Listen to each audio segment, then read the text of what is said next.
په بهرنو هیوادونو کې میشته خلک عموما خپل هیواد ته مالي مرستې لیږي. خو د امریکا په کیلیفورنیا ریاست کې د افغانستان د یو څو تنه پښتنو لخوا جوړ شوی وی هیو هوپ فاونډیشن یا هیله لرو بنسټ پښتنو ماشومانو ته د علم خزانې لیږي. هیله لرو بنسټ په امریکا کې د بنیادي تعلیم زده کړو کولو تر ټولو لوی آنلاین ویډیا ویب سایټ خان اکیډمي سره د یو کنټریکټ له لارې د هغې کورسونه په پښتو ژبه ترجمه کوي. د هیله لرو بنسټ مشره سپوږمۍ نصیري وایي دوی په کیلیفورنیا کې د رضاکارو 6 تنه بورډ لري او تر دې دمه یې د 6 تنخوادارو ترجمه کوونکو په مرستې سره د بیلابیلو ټولګو لپاره د ریاضي 1400 ویډیوګانې ترجمه کړي. موږ چې دلته 6 کسان بورډ یو 100% والنټیر بورډ یو. موږ خپل وخت خپل ډیډیکیشن او ټوشن موږ غواړو چې دا کار نه مخته ویسو. خو هغه کسان چې په افغانستان کې دي چې ترجمانان دي 6 کسان موږ دې ته تنخواه ورکوو چې دا ویډیوګانې جوړ کړي. اوس فعلا موږ 1400 امکان چې 1400 ویډیوګانې موږ ترجمه کړي دي په پښتو.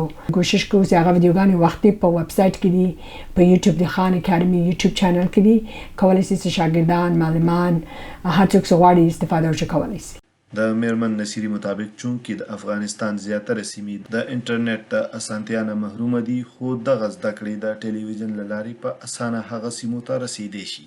سکال موږ د منیسټري اف ایجوکیشن سره کانټراکټ امضا کړو چې دوی دا ویډیوګانې استفاده وکړي د افغاني تلویزیون کې او هم په ویب سایټ کې استفاده وکړي. شاګردان چې مکتب ته نشي تلای وس فعلا خاطر کووډ 19 ده کولای شي لطفاً چې دا ویډیوګانې د لپاره استفاده وکړي.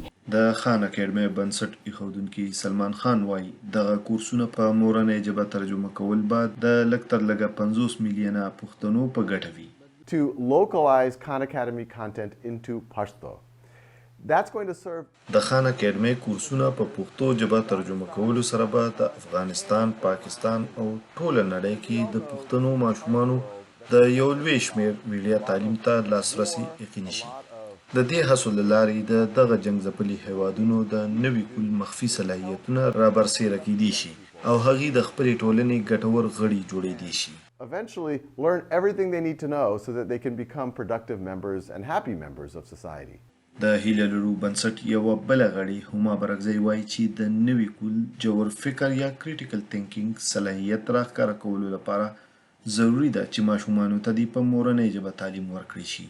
زه په خپل کالج کاونسلر یم او زه پوهیږم چې که افغانستان که موږ غواړو چې د افغانستان په بیا ودانولو کې برخه واخلو ډیره مهمه ده چې موږ تعلیم ولرو. تعلیم په پښتو کې په مورنۍ ژبه کې زه فکر کوم چې ډیر مهم دی. که موږ غواړو چې کریټیکل تینکینګ مخته بوزو او موږ غواړو چې هغه ځوانان چې په افغانستان کې دي چې هغه افغانستان دپاره یو سلوشن پیدا کړي چې روز پر دې لیدلی نه دی باید چې په خپله مورنۍ ژبه کې په ډېر ژور فکر باندې زده کړې وکړي.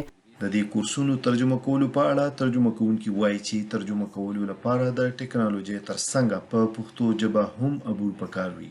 د ویډیو جوړولو لپاره موږ له برېښنایي قلم، کمپیوټر، ټابلیټ او میکروفون څخه کار اخلو او همداراز د تخنیکي لغتونو او اصطلاحګانو لپاره د ښوونځیو تعلیمي نصاب کتابونو ته مراجعه کوو.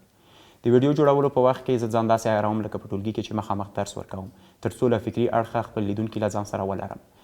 میرمن هما برکزی زیاتوي چې د دې پروژې په کامیابولو کې په کیلیفورنیا کې میشته افغان ټولنه لوی کردار لري. تقریبا یو کال کېږي چې زموږ نان فور پرافټ په رسمي توګه پیژندل سوی دی او کمیونټي زموږ سره ډېره مرسته کړې ده. په ډسمبر کې موږ یو فنډریزر درلودلی په هغه کې مو تقریبا $22,000 جمع کړله او اوس مو 2 هفتې در مخه په زوم کانفرنس کې یو کانفرنس درلودلی او په هغه کې مو تقریبا $20,000 جمع کړله. د هیله لرو بنسټ غړي باور لري چې واحد د تعلیم او پوهې له لارې په راتلونکي کې د افغانستان روښانه سباوون ممکن دی. راشد خټک، وی او ای، ډیوا، سان فرانسیسکو.